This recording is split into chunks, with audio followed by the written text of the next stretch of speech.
Assalamualaikum warahmatullahi wabarakatuh. Allahu Akbar, Allahu Akbar, Allahu Akbar. Allahu Akbar, Allahu Akbar, Allahu Akbar. Allahu Akbar, Allahu Akbar, Allahu Akbar. La ilaha illallah wallahu akbar walillahil hamd. Asyhadu an la ilaha illallah wahdahu la syarikalah wa asyhadu anna Muhammadan abduhu wa rasuluh.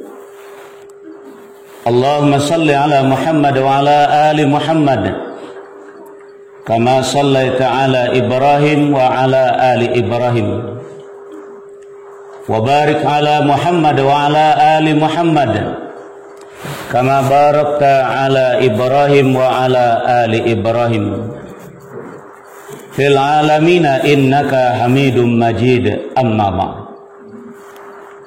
Ya ayyuhalladzina amanu ittaqullaha haqqa tuqatih wa la tamutunna illa wa antum muslimun. Ya ayyuhan nas ittaqu rabbakumul ladzi khalaqakum min nafsin wahidah wa khalaqa minha zawjaha wa bassa minhuma rijalan katsiran wa nisaan. Wattaqullaha allazi tasaaluna bihi wal arham innallaha kana 'alaikum raqiba. Ya ayyuhalladzina amanu ittaqullaha wa qulu qawlan sadida yuslih lakum a'malakum wa yaghfir lakum dzunubakum wa may yuti'illaha wa rasulahu faqad faza fawzan 'azima. Wa qala Allah ta'ala fi hadzal Qur'anil Karim, a'udzu billahi minasy syaithanir rajim. Bismillahirrahmanirrahim. Wa likulli ummatin ja'alna mansaka liyadhkuru ismallahi 'ala ma razaqahum min bahimatil an'am. Fa ilahukum ilahu wahid falahu aslimu wa basyiril mukhbitin. Shadaqallahul azim. Aku berlindung kepada Allah dari gangguan syaitan yang dirajam dengan menyebut nama Allah yang Maha Pengasih, yang Maha Penyayang. Wa likulli ummatin ja'alna mansaka. Dan bagi tiap-tiap umat kami syariatkan penyembelihan kurban. Liyazkuru ismallahi ala ma razaqahum min bahimatil an'am. Supaya kamu menyebut nama Allah atas apa yang telah direzekikan kepadamu dari hewan ternak.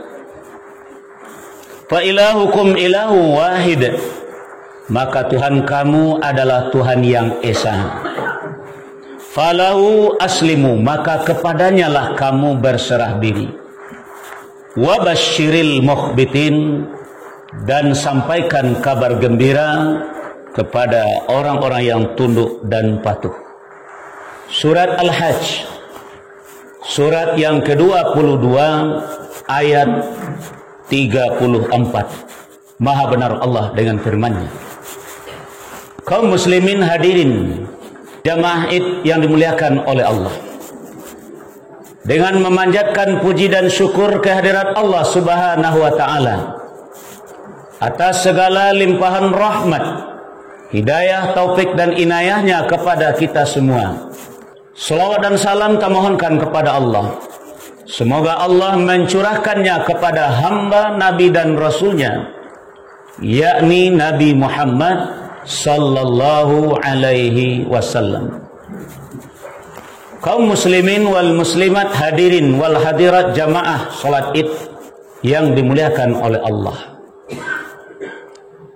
Sekarang tibalah saatnya bagi kita untuk melihat hasil dari ibadah yang telah kita kerjakan dari hari ke hari, dari minggu ke minggu, dari bulan ke bulan, dan sekarang sampailah kita kepada akhir tahun yaitu bulan yang ke-12, bulan Zulhijjah, untuk membuktikan apa yang telah kita lakukan berhasil atau tidak. Sebab apa saja ibadah yang kita lakukan dari hari ke hari, dari minggu ke minggu, dari bulan ke bulan sampai sekarang akhir tahun, yang diinginkan oleh Allah kepada kita hanya satu saja: bagaimana kita ini menjadi orang-orang yang bertakwa. Contoh, setiap hari kita tidak pernah meninggalkan pengabdian kita kepada Allah dalam arti menyembahnya adalah melaksanakan sholat. Apakah sholat fardu yang kita lakukan 5 kali sehari semalam? Apakah ditambah dengan sholat sunat rawatib, sunat wudu, sholat tahajud, sholat malam, dan segala macam ibadah sholat yang kita lakukan? Semuanya yang diinginkan oleh Allah hanya satu saja. Ya ayuhan nasu abudu rabbakumul ladzi khalaqakum walladzina min qablikum la'allakum tattaqun. Hai manusia, sembahlah Tuhanmu yang telah menciptakan kamu dan orang-orang yang sebelum kamu, supaya kamu menjadi orang-orang yang bertakwa. Kita tidak usah bangga dengan ibadah yang telah kita lakukan, bahwa tata cara pelaksanaannya lebih baik daripada orang, karena semuanya adalah syariat. Yang dituju oleh Allah adalah dalam menjalankan semuanya itu adalah bagaimana kita bisa menjadi orang yang bertakwa. Dan begitu juga setiap sekali dalam seminggu, hari Jumat umpamanya, siapapun yang berdiri di mimbar ini, apakah itu khatibnya khatib lokal atau khatib yang datang dari luar, tamatan di dalam negeri atau luar negeri, apakah dia punya titel atau tidak, semua siapa saja yang berdiri di mimbar ini tidak akan pernah meninggalkan wasiat ittaqullaha haqqa tuqatih. Karena yang diinginkan dengan Jumat itu adalah bagaimana kita menjadi orang-orang yang bertakwa. Di bulan Ramadan kita juga diperintahkan oleh Allah untuk menjalankan syariat Islam. Ya ayyuhallazina amanu kutiba alaikumussyam kama kutiba alal ladzina min qablikum. Yang diinginkan oleh Allah tetap sama, la'allakum tattaqun. Bagaimana kita bisa menjadi orang-orang yang bertakwa. Teristimewa 10 hari yang terakhir kita melakukan ibadah i'tikaf di bulan Ramadan. Yang diinginkan oleh Allah juga masih sama. Wala tubashiruhunna wa antum akifuna fil masajid tilka hududullahi fala taqrabuha kadzalika yubayyinullahu ayatihi lin-nasi la'allahum yattaqun. Bagaimana kita menjadi orang-orang yang bertakwa. Nah, sekarang adalah kita akhir tahun tidak lagi mencari takwa, tetapi adalah membuktikan evaluasi. Ibarat anak sekolah, selama 11 bulan dia belajar, tapi di akhir tahun apakah dia pantas dinaikkan atau ditinggalkan, maka dilakukanlah ujian kepada mereka. Dan ibadah korban yang disyariatkan kepada kita adalah untuk menguji kita, apakah kita sudah sampai kepada ketakwaan itu atau belum. Contoh, di dalam surat Al-Maidah, surat yang kelima, ayat 27 berbunyi, Bismillahirrahmanirrahim. Watlu alaihim naba abnai Adam bil haqq idh qarraba qurbanan fatuqabbala min ahadihima wa lam yutaqabbal minal akhar qala la aqtulannak qala innama yataqabbalullahu minal muttaqin. Bacakan kepada mereka, wahai Muhammad, kata Allah, kisah 2 orang putra Adam, Habil dan Qabil. Tapi ingat, ceritanya mesti bil haq, menurut yang sebenarnya. Apa masalah? Iz qarraba qurbanan, ketika mereka berdua mempersembahkan kurban. Lalu apa yang terjadi? Fatuqabbala min ahadihima wa lam yutaqabbal minal akhar. Salah seorang dari mereka berdua korbannya diterima, yaitu korbannya si Habil. Wa lam yutaqabbal minal akhar, yang satu orang lagi yaitu si Qabil, korbannya tidak diterima. Lalu si Qabil dengan nada tinggi, nada emosi berkata, qala la aqtulannak. Dia berkata, sungguh aku bunuh engkau. Dijawab dengan tenang oleh si Habil, qala innama yataqabbalullahu minal muttaqin. Sesungguhnya Allah hanya menerima korbannya orang-orang yang bertakwa. Kita menjalankan syariat ibadah korban ini adalah untuk membuktikan apa kita termasuk orang yang lulus dari hari ke hari, dari minggu ke minggu, dari bulan ke bulan kita menjalankan syariat Islam dalam kehidupan kita. Apakah sudah tercapai apa yang diinginkan oleh Allah? La'allakum tattaqun atau belum? Ini makna bulan Zulhijjah ini, bukan mencari takwa, tapi adalah untuk membawa takwa dengan ibadah kita. Contoh lagi ibadah haji umpamanya. Dalam surat Al-Baqarah 197 Allah berfirman, Bismillahirrahmanirrahim. Al-hajju asyhurum ma'lumat, faman farada fihinnal hajja fala rafasa wala fusuqa wala jidala fil hajj, wa ma taf'alu min khairin ya'lamullah, wa tazawwadu fa inna khairaz zadit taqwa wattaquni ya ulil albab. Musim haji adalah beberapa bulan yang dimaklumi. Barang siapa yang sudah menetapkan niatnya untuk melaksanakan ibadah haji, tidak boleh rapas, tidak boleh pusing, tidak boleh jidal. Apapun yang dilakukan kebaikan Allah mengetahuinya. Wa tazawwadu fa inna khairaz zadi taqwa. Bukan mencari, tapi bawalah bekal. Sebaik bekal yang dibawa untuk melaksanakan ibadah haji adalah takwa, karena akhir tahun. Wattaquni ya ulil albab, bertakwalah kepadaku hai orang-orang yang punya akal sehat, kata Allah. Kembali kepada persoalan, jadi Habil dan Qabil adalah sampel. Habil dan Qabil adalah contoh bagi kita bahwa tidak semua peserta korban yang korbannya diterima. Namun kita semuanya wajib korban kalau kita mampu. So kalau kita mampu dan tidak berkorban, apa kata Nabi kita? Nabi bersabda di dalam hadisnya, "Man kana lahu sa'atun walam yudhi." Barang siapa yang diberi kemampuan untuk berkorban, walam yudhi, lalu dia tidak mau berkorban, fala yaqrabanna musallana, kata Nabi, jangan dekat-dekat mereka ke tempat salat kami. Jadi bukan masalah diterima tidak diterima, ini adalah syariat mansaka, diwajibkan oleh Allah. Wa likulli ummatin ja'alna mansaka.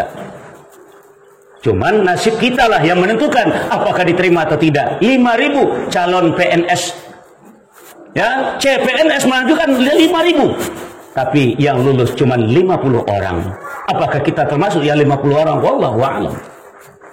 Makanya takwa kuncinya. Contoh lagi dalam surat yang ke-22 surat Al-Hajj ayat 37 Allah berfirman, Bismillahirrahmanirrahim. La yanalallaha luhumuha wala dima'uha walakin yanalu taqwa minkum kadzalika sakhkhara lakum litukabbirullaha ala ma hadakum wa basyiril muhsinin. Darah dan daging korban itu sekali-kali tidak akan pernah sampai kepada Allah. La yanalallahu luhumuha wala dima'uha walakin yanaluhut taqwa minkum, tetapi yang akan sampai kepada Allah siapa di antara peserta korban itu yang bertakwa. Itulah yang akan sampai kepada Allah. Lalu bagaimana cara membuktikan bahwa korban kita diterima sebagai orang yang bertakwa? Ayat yang tadi sudah menjelaskan kepada kita, kadzalika sakhkharaha lakum. Tandanya korban kita diterima adalah Allah tundukkan korban itu kepada kita. Walaupun korban ini adalah liar, kalau pesertanya adalah orang yang bertakwa, nanti binatang korban tadi ditundukkan oleh Allah menjadi menyerah dia. Sebagai contoh, di dalam surat As-Saffat, surat yang ke-37 ayat 102 Allah berfirman, Bismillahirrahmanirrahim. Falamma balagha ma'ahu as-sa'ya qala ya bunayya inni ara fil manam anni azbahuka fanzur madza tara. Qala ya abati fa'al ma tu'mar satajiduni insyaallahu minas sabirin. Maka tatkala anak itu sudah sanggup berusaha, sudah balik, bisa menolong bapaknya di dalam berusaha, maka Nabi Ibrahim berkata kepada anaknya, qala ya bunayya, wahai anakku, inni ara fil manam, sungguhnya ayahna bermimpi. Dalam mimpi itu ayah menyembelih engkau, anni azbahuka fanzur maza taro, bagaimana pendapatmu nak? Tidak langsung dilakukan oleh Nabi Ibrahim alaihissalam mimpi tadi, tapi ditanya kepada anaknya dulu, padahal anak masih bujang kecil. Baru balik, baru balik. Ya, syukuran anak SMP lah. Lalu ayahnya bertanya kepada anaknya, ya, fanzur maza taro, bagaimana pendapatmu nak? Lalu apa jawaban si anak tadi? Yang Allah gerakkan lidahnya, Allah tundukkan dia. Qala ya abati if'al ma tu'mar satajiduni insyaallah minas sabirin. Wahai ayahku, Lakukan ya apa yang diperintahkan oleh Allah kepada ayah. Lalu bagaimana denganmu? Insya Allah ayah akan melihat aku dalam keadaan sabar. Di anak yang minimal bukan binatang tapi manusia. Anak sebesar itu sudah mau menyerahkan dirinya untuk disembelih oleh orang tuanya. Apakah kira-kira nanti bayangan binatang korban kita, apakah kambing, apa sapi, atau mungkin sapi simental yang kita korbankan, apakah terbayang oleh kita seperti Ismail nanti menyerahkan dirinya? Makanya kuncinya adalah kata-kata yang dikeluarkan oleh Nabi Ismail tadi, itu kuncinya. Satajiduni insyaallah minas sabirin. Tanda-tanda orang yang bertakwa itu adalah kuncinya, puncaknya adalah kesabaran. Sebagaimana firman Allah di dalam surat Al-Baqarah ayat 177 yang berbunyi, Bismillahirrahmanirrahim. Laisal birra an tuwallu wujuhakum qibalal masyriqi wal maghrib, walakinnal birra man amana billahi wal yawmil akhir wal malaikati wal kitabi wan nabiyyin wa atal mala ala hubbihi zawil qurba wal yatama wal masakin wa banas sabil was-sailina wa fir riqab wa aqamas salata wa ataz zakah wal muquna bi ahdihim idza ahadu was-sabirina fil ba'sa'i wad-dharra'i wa hinal ba's ulaika alladzina sadaqu wa ulaika humul muttaqun. Wa ulaika humul muttaqun, mereka itulah orang-orang yang bertakwa. Mulai dari yang pertama adalah iman. Kita semuanya alhamdulillah muslim tapi belum tentu beriman. Orang Islam belum tentu beriman, tapi orang beriman sudah pasti Islam. Orang beriman belum tentu bertakwa, tapi orang bertakwa sudah pasti beriman. Makanya di dalam surat Al-Hujurat ayat 14 Allah nyatakan, qalatil a'rabu amanna. Telah berkata orang-orang Arab Badui, amanna, kami telah beriman. Dijawab oleh Allah melalui lisan Nabi, qul, katakan pada mereka Muhammad, lam tu'minu, kamu belum beriman, walakin qulu aslamna, tapi kamu boleh berkata kami telah Islam. Kenapa? Walamma yadkhulul imanu fi qulubikum, karena iman itu belum masuk ke dalam hatimu.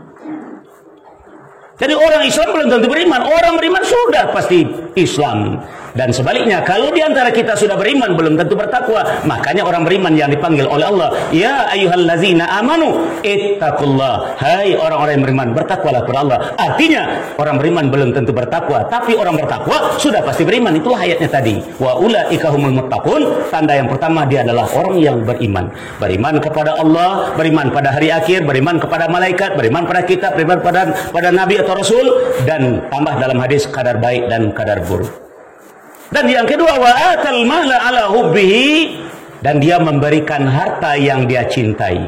Apalagi harta yang dicintai selain daripada anak kita sendiri. Jadi Nabi Ibrahim diuji oleh Allah. Wahai Ibrahim, selama ini kamu merengek meminta kepadaku, kasih aku anak, kasih aku anak. Sampai sudah putih kepalamu, sudah banyak uban tumbuh di kepalamu, masih minta Rabbi habli minas solihin. Sekarang kehendakmu aku kabulkan, kata Allah. Setelah dikabulkan kehendak, sekarang Allah gantian menguji iman Nabi Ibrahim. Apakah dia sudah berubah cintanya kepada Allah karena kehadiran anaknya? Inilah ujian kepada Nabi Ibrahim. Nah, sekarang sudah dilakukan oleh Nabi Ibrahim, lalu diganti oleh Allah dengan kibas yang besar, lalu kemudian gantinya itulah yang disyariatkan kepada kita umat Nabi Muhammad. Makanya Nabi Muhammad marah kepada kita kalau kita mampu untuk berkorban tapi tidak mau berkorban. Fala yaqrabanna musallana, jangan dekat-dekat ke tempat sholat kami. Tandanya dia lebih mencintai hartanya daripada agamanya sendiri. Makanya dia memberikan harta yang dia cintai. Pertama, dia kasih kari kerabatnya, dikasih anak yatim, orang miskin, dan seterusnya. Dan yang ketiga, wa aqamas shalah, yaitu tetap mendirikan salat. Yang keempat, wa ataz zakah, yaitu menunaikan zakat. Yang kelima, wal muquna bi ahdihim iza ahadu, yaitu menepati janji apabila ia berjanji. Ingat, orang yang bertakwa itu dia selalu menepati janji kalau ia berjanji. Sebab kalau kita bikin janji lalu tidak menepati janji, maka jatuhlah kita menjadi orang Islam yang munafik, berkata dusta, berjanji mungkir, dipercayai khianat. Dan yang keenam, ini puncaknya yang diucapkan oleh Nabi Ismail tadi, was-sabirina fil ba'sa'i wad-dharra'i wa hinal ba'. Sabar dalam kemelaratan, sabar dalam kesusahan, sabar dalam masa memperjuangkan agama. Jadi ini yang dituntut kita dalam Islam. Bagaimana kita bisa menghadapi semuanya ini dengan semangat keislaman kita. Nah, kaum muslimin hadirin jamaah salat Id yang dimuliakan oleh Allah. Sedikit saja khatib ingin menyampaikan kepada kita untuk evaluasi bagi kita semua, apakah kita bisa mencapai takwa tadi atau tidak. Ada enggak di antara tanda-tanda ini dalam diri kita? Kita ambil saja dalam surat Ali Imran, surat yang ketiga ayat 133, 134. Mari sama-sama kita evaluasi, kita cek diri kita, wa fi anfusikum afala tubsirun. A'udzubillahi minasyaitonirrajim. Bismillahirrahmanirrahim. Wasari'u ila maghfiratin min rabbikum wa jannatin arduha as-samawati wal ard u'iddat lil muttaqin alladzina yunfiquna fis sarai wad dharra wal kazimina al ghaiza wal 'afina 'anil nas wallahu yuhibbul muhsinin. Kalau di dalam surat Al-Hajj surat 22 ayat 37 tadi, wa basyiril muhsinin, berikan kabar gembira kepada orang-orang yang berbuat ihsan. Dalam ayat ini wallahu yuhibbul muhsinin, dan Allah suka, sayang, cinta kepada orang-orang yang muhsinin. Apa itu asal katanya? Hasanah yusinu ihsanan, yang artinya apa? Rasulullah yang bikin arti, bukan khatib yang berdiri di mimbar ini, tidak. Karena beliau pernah ditanya oleh guru beliau sendiri, malaikat Jibril alaihissalam, ya Muhammad, akhbirni anil ihsan. Wahai Muhammad, kasih tahu saya apa itu yang disebut dengan ihsan. Dijawab oleh Nabi kita, anta'budallaha ka'annaka tarahu fa illam takun tarahu fa innahu yaraka. Engkau mengabdi kepada Allah, engkau menghambakan diri kepada Allah, engkau menyembah kepada Allah seakan-akan engkau melihat kepada kepadanya. Kalau tidak bisa engkau seakan-akan melihat kepadanya, maka berkeyakinanlah bahwa Allah yang melihat kepada engkau. Jadi orang yang ihsan, orang yang bertakwa ini selama 24 jam dia merasa selalu diawasi oleh Allah. Makanya pekerjaannya selalu berbuat baik saja. Kenapa? Karena di dalam diri setiap manusia ada sifat fujur, segala sesuatu yang negatif, dan ada sifat takwa, segala sesuatu yang positif. Nah, sekarang kita punya hajat, punya keinginan mengambil yang bukan milik kita. Artinya kita mencurilah umpamanya. Sebelum kita mencuri, sudah pasti kita tidak akan langsung mengambil. Lalu bagaimana?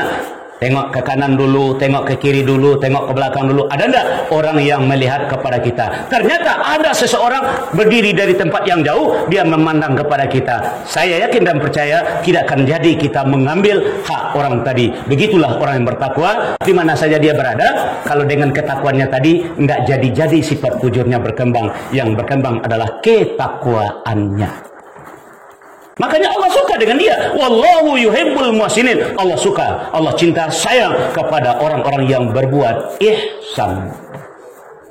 Makanya yang pertama apa tandanya? Allazina yunfikuna fis sarra'i wad dharra. Di waktu lapang dia memberi, di waktu sempit dia juga memberi. Pikirannya tetap berbuat baik. Kenapa? Karena orang bertakwa itu tangannya selalu berada di atas. Dalam ayat yang lain dikatakan juga, allazina yunfikuna amwalahum bil-laili wan-nahari sirran wa alaniyah. Di waktu malam dia memberi, siang hari dia memberi, sembunyi-sembunyi dia memberi, dan terang-terangan juga memberi. Jangankan mencuri, berutang dia tidak mau. Jangankan berutang, meminta dia tidak mau. Jangankan meminta, berharap untuk diberi juga tidak mau. Pikirannya adalah memberi, memberi, memberi. Tapi kalau dikasih dia tidak akan tolak. Dia tidak berharap, dia juga minta, tapi kalau dikasih tetap diterima. Karena itu adab dalam Islam. Kalau orang memberi kepada kita lalu kita tolak, itu ada rasa kesombongan dalam diri kita. Makanya Umar pernah dicontohkan oleh Nabi. Umar, ta'al, sini Umar. Labbaik ya Rasulullah, saya datang ya Rasulullah. Nah, ini ada rezeki untuk kamu Umar. Apa jawaban? Maaf ya Rasulullah, jangan kepada saya diberikan ya Rasulullah, tapi berikanlah kepada yang lain. Apa kata Rasulullah? Wahai Umar, kalau ada orang memberi seperti saya memberi ini kepadamu, kamu tidak berharap, kamu tidak meminta, engkau terima wahai Umar. Sesudah itu nanti engkaulah yang memutuskan. Kalau berguna bagimu, pakailah karena orang memberi kepada engkau. Kalau rasanya tidak berguna bagimu, engkaulah yang menjadi distributornya, engkaulah yang memberikan kepada orang lain. Itulah budayanya orang-orang yang bertakwa, memberi. Dia tidak berharap, apalagi meminta, apalagi mencuri. Dan yang kedua adalah al-kaziminal ghaiz. Inilah tanda-tanda tadi. Dia bisa menahan emosinya, dia bisa menahan amarahnya. Pada hari ini umat Islam sudah banyak lepas kendali. Apakah dari rakyat kecil sampai pada penguasa sudah lepas kendali, tidak terkontrol lagi, baik ucapannya, baik perbuatannya, segalanya sudah tidak terkontrol lagi. Rasulullah dihina, diludahi, dicaci maki, tetap beliau bisa menahan amarahnya, bisa menahan diri beliau sendiri. Tapi kita sudah kehilangan panutan, kita sudah kehilangan pedoman. Dan yang ketiga, inilah yang lebih penting lagi, wal afina anin nas. Tanda-tanda orang bertakwa itu dia selalu memaafkan kesalahan orang lain. Ingat ya, kesalahan ini adalah yang disinggung itu adalah pribadinya. Kalau pribadinya yang dihina, dicaci maki orang, insya Allah dia akan memaafkan orang. Tapi kalau agama yang dihina, dicaci maki, marahnya makin jadi. Inilah yang dikatakan di dalam Al-Quran, illa ma rahima rabbi, amarah yang diredoi oleh Allah. Kaum muslimin wal muslimat hadirin wal hadirat, jamaah salat Id yang dimuliakan oleh Allah, inilah kata khatib menyampaikan tadi, saatnya kita mengevaluasi diri kita melalui ibadah korban kita. Seandainya sulit menundukkan korban kita nanti, jangan salahkan korban itu, jangan salahkan panitia yang melaksanakan, tapi bawalah mengevaluasi wapi ampusikum ke dalam diri kita. Kalau begini, saya masih jauh dari apa yang diinginkan oleh Allah. Bukan sapinya yang nakal, tapi peserta korbannya yang belum sempurna, yang belum sampai kepada apa yang diinginkan oleh Allah. Mudah-mudahan khutbah yang pendek dan singkat ini bisa menjadi renungan kita bersama. Innallaha malaikatahu yusalluna 'alan nabi ya ayyuhallazina amanu sallu 'alaihi wa sallimu taslima. Allahumma salli 'ala Muhammad wa 'ala ali Muhammad kama shallaita 'ala Ibrahim wa 'ala ali Ibrahim wa barik 'ala Muhammad wa 'ala ali Muhammad kama barakta 'ala Ibrahim wa 'ala ali Ibrahim fil 'alamin innaka Hamidum Majid. Allahumma lil muslimina wal muslimat wal mu'minina wal mu'minat al ahya'i minhum wal amwat bi rahmatika ya arhamar rahimin. Rabbana zalamna anfusana wa illam taghfir lana wa tarhamna lanakunanna minal khasirin. Rabbana la tuzigh qulubana ba'da idh hadaitana wa hab lana min ladunka rahmah innaka antal wahhab. Rabbana hab lana min azwajina wa dhurriyyatina qurrata a'yun waj'alna lil muttaqina imama. Rabbana la tu'akhizna in nasina aw akhtana. Rabbana wa la tahmil 'alaina isran kama hamaltahu 'alal ladzina min qablina. Rabbana wa la tuhammilna ma la taqata lana bih wa'fu 'anna waghfir lana warhamna anta maulana fansurna 'alal qaumil kafirin. Rabbana afrigh 'alaina sabran wa sabbit aqdamana wansurna 'alal qaumil kafirin. Rabbana atina fid dunya hasanah wa fil akhirati hasanah wa qina azabannar. Walhamdulillahi rabbil alamin. Wassalamualaikum warahmatullahi wabarakatuh.